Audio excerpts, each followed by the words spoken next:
este conjunto de fatores de risco metabólico que se manifestam no indivíduo e aumentam a chance de desenvolver doenças cardíacas, derrames e diabetes, tem como fatores os genéticos, excesso de peso e principalmente na região abdominal, e a ausência de atividade física provocam esta síndrome. Então, show sedentarismo e foco na saúde.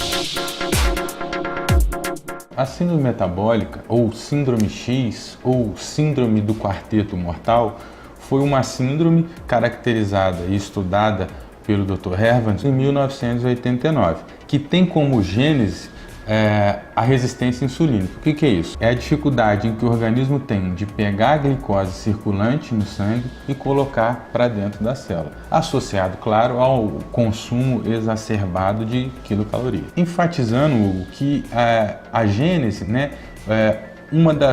o principal fator junto com a resistência insulínica é o estado pró-inflamatório que essa síndrome promove.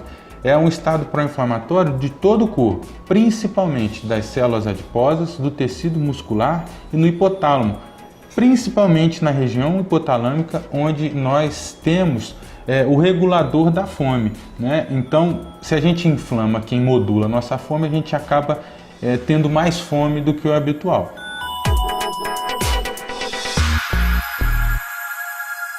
A causa está sustentada nesse quarteto, basicamente, na obesidade, na hiperglicemia, na dislipidemia e na hipertensão.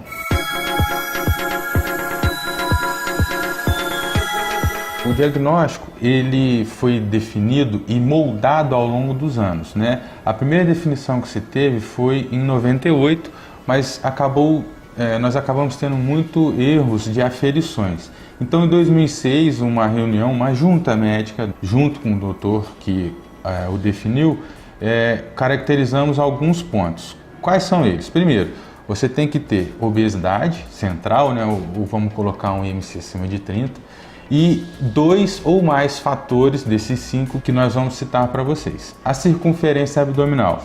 No europeu, né, que a gente acaba extrapolando para a nossa realidade aqui. Circunferência abdominal acima de 94 no homem e acima de 80 na mulher. No asiático muda um pouco.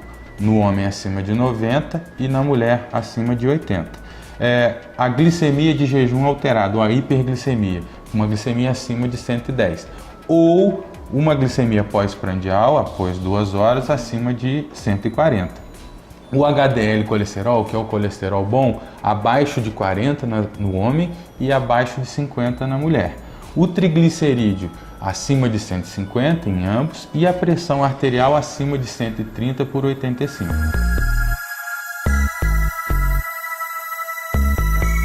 Sim, né? Ela é uma doença que é multifatorial, portanto, basta ter, como a gente falou antes, a doença do século XXI, ela se caracteriza pelo nosso comportamento. É claro que existem os fatores genéticos que influenciam, como em quase todas as doenças, mas ela tem uma particularidade por ser mais comportamental. O que é isso? O sedentarismo, alimentos com alta densidade calórica, por exemplo, alimentos processados, fast foods, sorvetes, alimentos que são em pequenas quantidades, mas com grandes calorias. Ela aumenta em 3 a 4 vezes o risco de doença cardiovascular, como infarto agudo do miocárdio, acidente vascular encefálico, tanto seja ele hemorrágico ou isquêmico.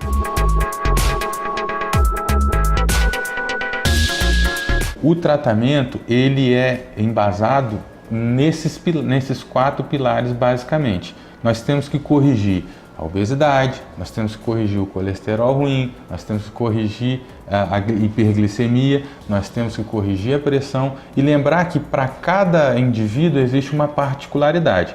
Os indivíduos que são hipertensos e diabéticos, nós vamos ter uma meta diferente para atingir dos indivíduos que não têm essas doenças. Mas no geral, a atividade física, por exemplo, ela vai entrar no tratamento não só como um queimador de gordura, ela vai entrar como um ativador do GLUT4, que é um polipeptídeo que faz esse transporte, que ele ativa, na verdade, como se fosse uma tomada. Ele precisa da insulina, tem um nível regular de insulina, para ser ativado e dentro da célula ele ir na parede, no receptor dessa glicose e colocá-la para dentro da célula, evitando com que tenha esse aumento da glicemia, que a gente consegue perceber às vezes só de olhar no paciente, que pela acantose nigricans, que é aquela hipercromia com uma certa descamaçãozinha nas interfalanges, na região occipital, e em alguns pacientes pode até haver nos cotovelos,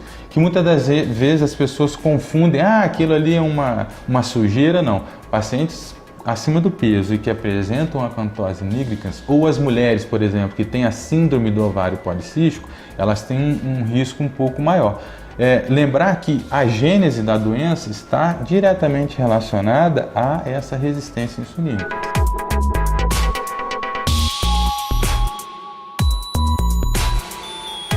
A medicina do corpo, por tratar também da parte nutricional, a gente consegue atuar em vários pontos, né?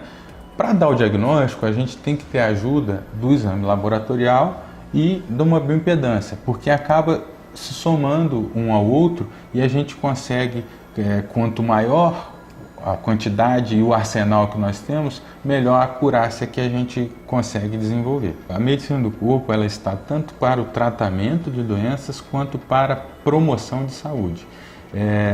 Existe um novo paradigma na medicina atual, que antigamente médicos estavam habituados e treinados a tratar doenças. Hoje não, a gente vê que a capacidade de promoção e devolver saúde aos pacientes, além de ser muito mais barato, ter um custo muito mais reduzido a longo prazo, promove, claro, o bem-estar social das pessoas. E é com muita honra que a gente oferece alguns dos serviços que são exclusivos, né, na cidade, mas que de uma forma ou de outra a gente acaba tentando impulsionar e popularizar isso para que todos tenham acesso a uma saúde digna e de qualidade.